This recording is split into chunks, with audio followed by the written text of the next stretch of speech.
I never thought I'd end up living in my car. But I guess that's what happens when you marry someone who turns out to be a total cheapskate. I'm Destiny, 26, and let me tell you how my perfectly reasonable approach to marriage finances somehow landed me in this mess.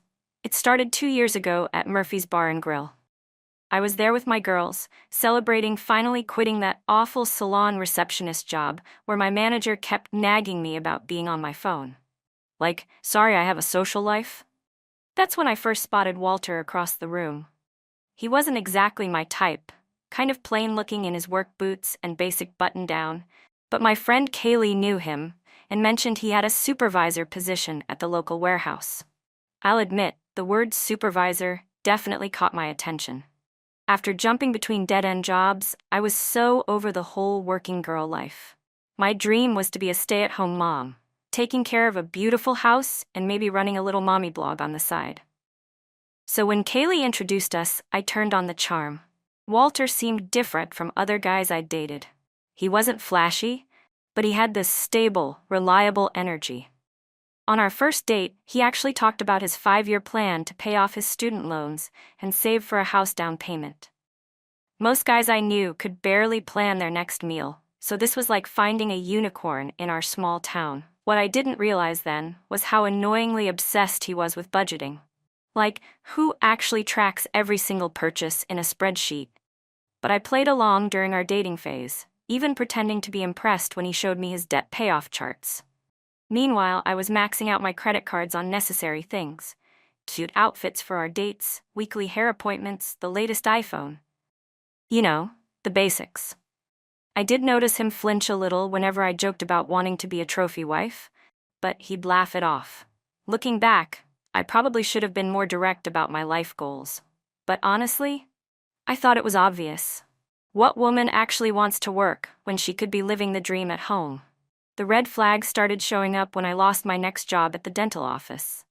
Apparently, taking long lunch breaks and showing up late because of my Starbucks runs was unprofessional. Whatever. I figured this was the perfect opportunity to start transitioning into my future role as a housewife. But Walter kept sending me Indeed.com links and asking about my job search every single day. Talk about pressure. I did eventually land another reception gig at a gym, but only because Walter was stressing about bills. He was picking up all these extra warehouse shifts, coming home exhausted, and for what?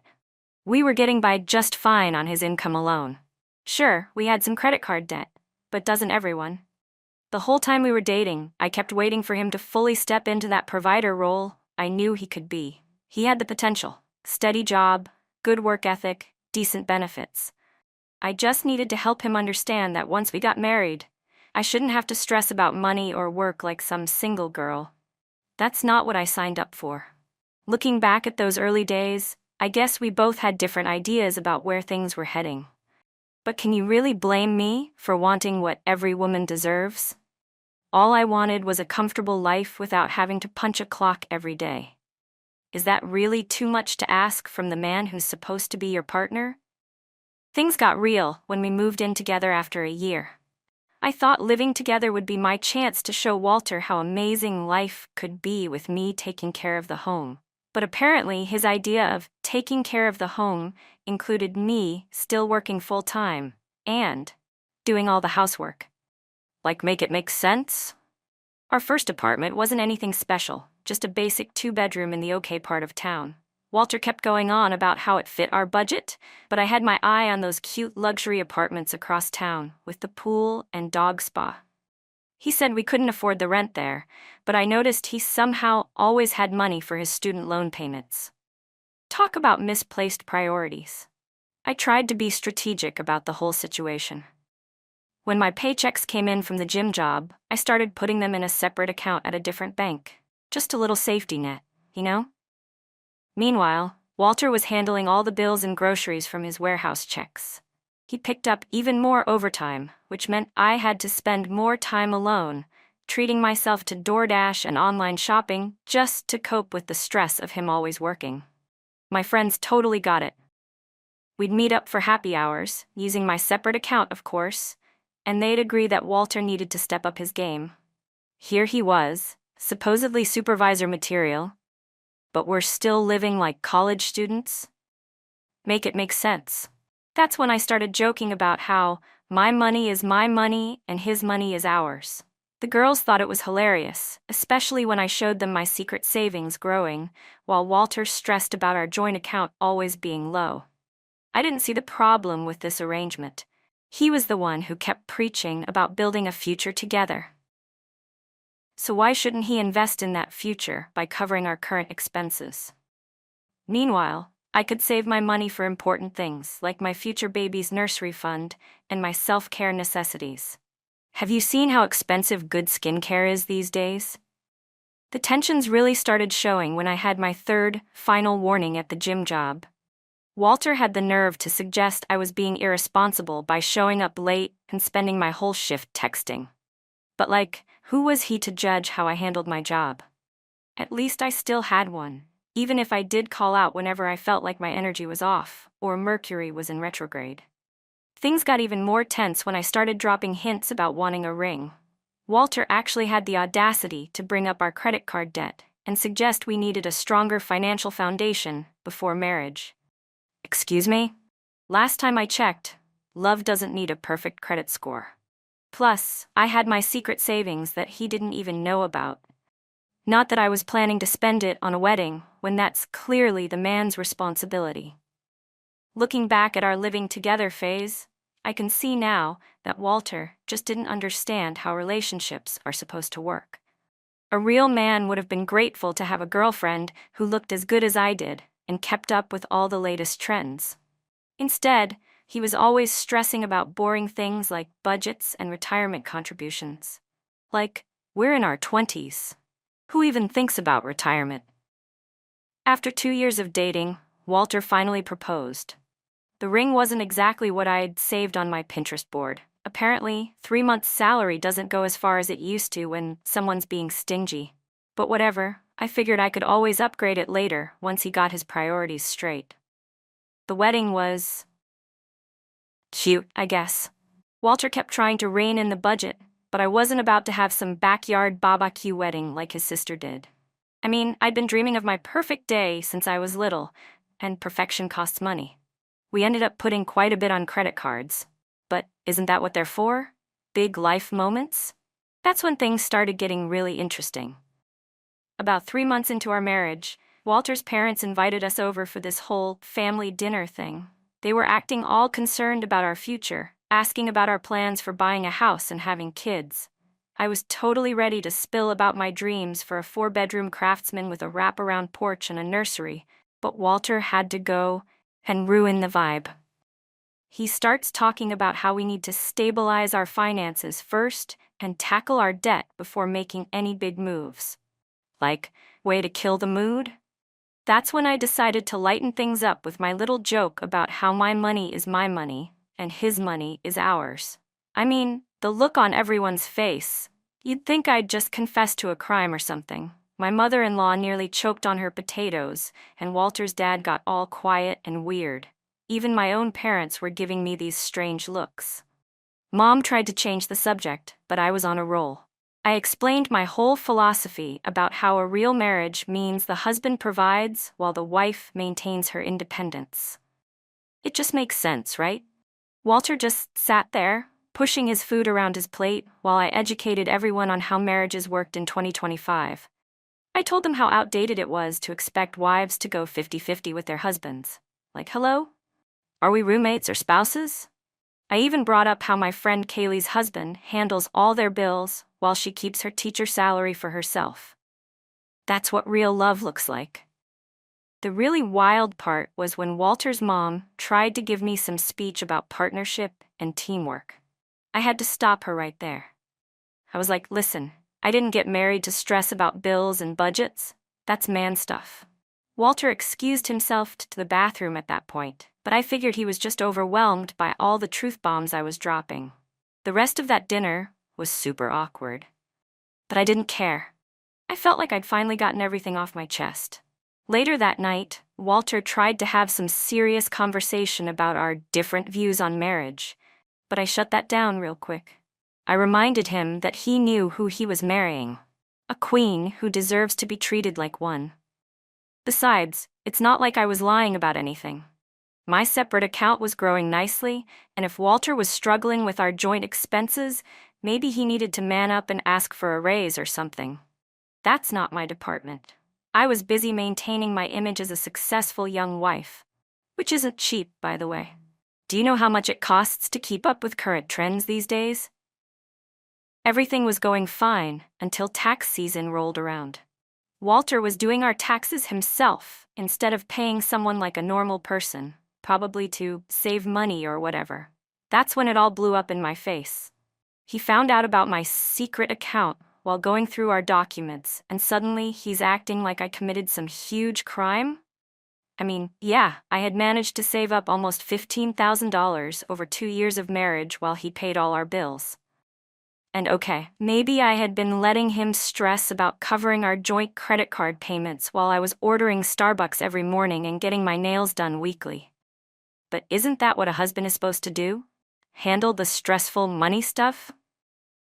The real drama started when he found my lunch receipts. I had this whole routine. I'd tell him I was bringing lunch to work to save money, but actually, I'd treat myself to nice restaurants during my break. Who wants to eat sad packed lunches every day? Besides, I never got him anything because that would have doubled the cost, and I was being financially responsible, you know? Walter completely lost it when he saw I'd spent over $300 just that week on lunches while he was eating frozen burritos during his warehouse shifts. He started pulling up all these bank statements, showing how he'd been picking up overtime to cover our basic bills while I was shopping online and meeting the girls for happy hours. Like, way to make it sound so bad. Then he found my text to Kaylee, where I was bragging about my secret savings and joking about how Walter was such a sucker for paying everything. Okay, yeah, maybe that looked bad out of context, but Kaylee got it. She knew I was just playing smart with my money while Walter handled his husbandly duties. He went through our whole budget, so controlling, right? And showed me how he'd been drowning trying to keep us afloat. Apparently, our joint credit cards were maxed out at $23,000, and he'd been barely making minimum payments while I was stashing away my whole paycheck. He acted like this was some huge betrayal. But I tried explaining that my savings were for important things like my future baby's nursery and designer diaper bag. The worst part was when he'd pulled up screenshots from my Instagram where I'd been posting about my shopping hauls and fancy lunches with captions like, treating myself on hubby's dime. And, what's his is ours, what's mine is mine. I mean, they were just cute captions. Everyone posts stuff like that. But Walter was acting like I'd personally attacked him or something. He kept going on about how he'd been working 60-hour weeks trying to keep up with our bills, barely sleeping, wearing old clothes, and skipping lunch some days to save money. Meanwhile, I'd been living my best life and bragging about it online. But isn't that what Instagram is for? Showing off your best life? I tried to explain that I was just being a smart, independent woman by keeping my own money separate. It's not my fault he never thought to do the same thing. Besides, if he was so stressed about money, maybe he should have worked harder for a promotion instead of complaining about my spending habits. A real man would want his wife to have the best of everything, right? That night turned into the biggest fight of our marriage. Walter sat me down at our kitchen table and started talking about trust and partnership, like we were in some kind of marriage counseling session. He had the nerve to ask me what I thought marriage actually meant, so I told him straight up. Look, I said, I married you because I thought you were husband material. A provider. I shouldn't have to go 50-50 with a grown man. That's literally so embarrassing. What's the point of being married if I still have to stress about bills like I'm single? The look on his face was priceless.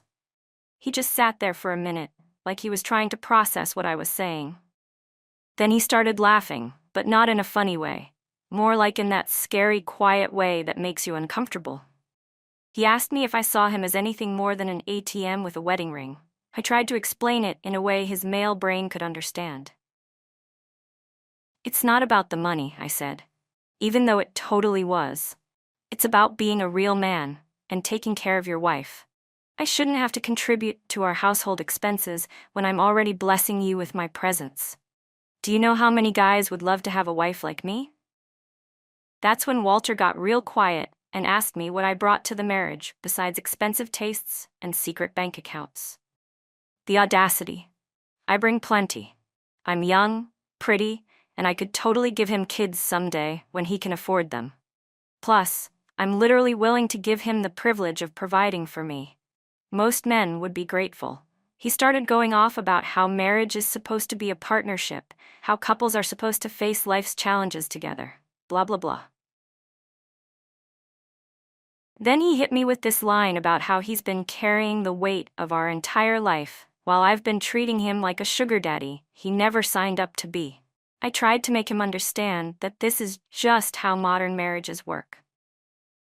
You're acting like I'm doing something wrong, I told him. But all my friends agree with me. Their husbands provide for them while they keep their own money. It's called being a girl boss. Look it up. That's when Walter dropped the bomb. He said he was done. Done trying to explain basic partnership to someone who saw him as nothing but a wallet. Done killing himself at work while I bragged about manipulating him online. Done with a marriage that was apparently built on me, waiting for him to bankroll my dream life. I thought he was just being dramatic, but then he pulled out his phone and showed me he'd already transferred his next paycheck to a new private account. He'd frozen our joint credit cards too. Like, who does that to their own wife? He said he'd rather start over with nothing than spend another day being used by someone who clearly never loved him. Real men provide, he said, throwing my words back at me. A real partner wouldn't sit back and watch their spouse drown trying to keep up with their selfish demands. A real wife wouldn't brag about financially abusing her husband online. And a real marriage isn't one person using the other as their personal bank account. So here I am, living in my 2019 Honda Civic because apparently the universe rewards men who abandon their wives. My safety net savings? Gone in like 2 months between lawyer fees and trying to keep up appearances while I figured things out. Turns out, lawyers don't take installment payments, and they definitely don't accept, but I'm a trophy wife, as legal tender. I tried moving back in with my parents, but they're suddenly all about learning life lessons and facing consequences. My mom actually had the nerve to say she and Dad raised me better than this. Even Kaylee, my supposed best friend, ghosted me after Walter posted those screenshots of our conversations about finessing him. Everyone's acting like I'm some kind of villain when I'm literally the victim here. The real kicker? My job at the gym didn't exactly pan out either. Apparently, when you're living in your car, it's harder to maintain that luxury lifestyle aesthetic that the gym wanted for their front desk. Plus, I maybe missed a few shifts dealing with all this divorce drama, and they weren't very understanding about it. So now I'm trying to find a new job while living out of my car, which is just so unfair on so many levels. I had to sell most of my designer bags and clothes just to keep my car payments going. Do you know how humiliating it is to list your Gucci on Facebook Marketplace? And people have the audacity to lowball me. Like, hello? It's barely been used, and I only bought it 6 months ago with Walter's Christmas bonus. The worst part is seeing Walter moving on with his life like he's some kind of hero. He's already got his own place, adopted a dog, and I heard through mutual friends that he got promoted at work now that he's not supporting 2 lifestyles anymore. Meanwhile, I'm washing my face in gas station bathrooms and pretending my car is in the shop whenever someone asks why I'm always parked at Walmart overnight. Everyone keeps telling me I should have seen this coming, that I brought this on myself. But how was I supposed to know Walter would turn out to be such a fake? A real man would have worked through our issues instead of running away just because his wife had different financial priorities. If he had just stepped up and been the provider I needed, none of this would have happened. And you know what? I still don't think I was wrong about the whole "my money is my money" thing. I just picked the wrong guy to try it with. There are plenty of men out there who know how to treat a queen right. I'm sure my next husband will understand that a woman's place isn't stressing about bills and budgets like some kind of accountant.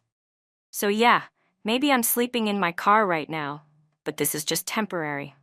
I'm manifesting my comeback, and the next time I do this whole marriage thing, I'll make sure to pick someone who actually has the means to give me the lifestyle I deserve. Because at the end of the day, this whole disaster isn't about my choices. It's about Walter being too weak to handle a strong, independent woman who knows her worth. And if you're reading this, Walter, I hope you're happy with your dog and your promotion and your stupid budget spreadsheets. Some basic girl is going to love splitting bills with you and eating sad little packed lunches, but she'll never have my star quality, and deep down, you know it. Now, if you'll excuse me, I need to go move my car before security realizes I've been using the Starbucks Wi-Fi for 3 hours after only buying a tall cold brew.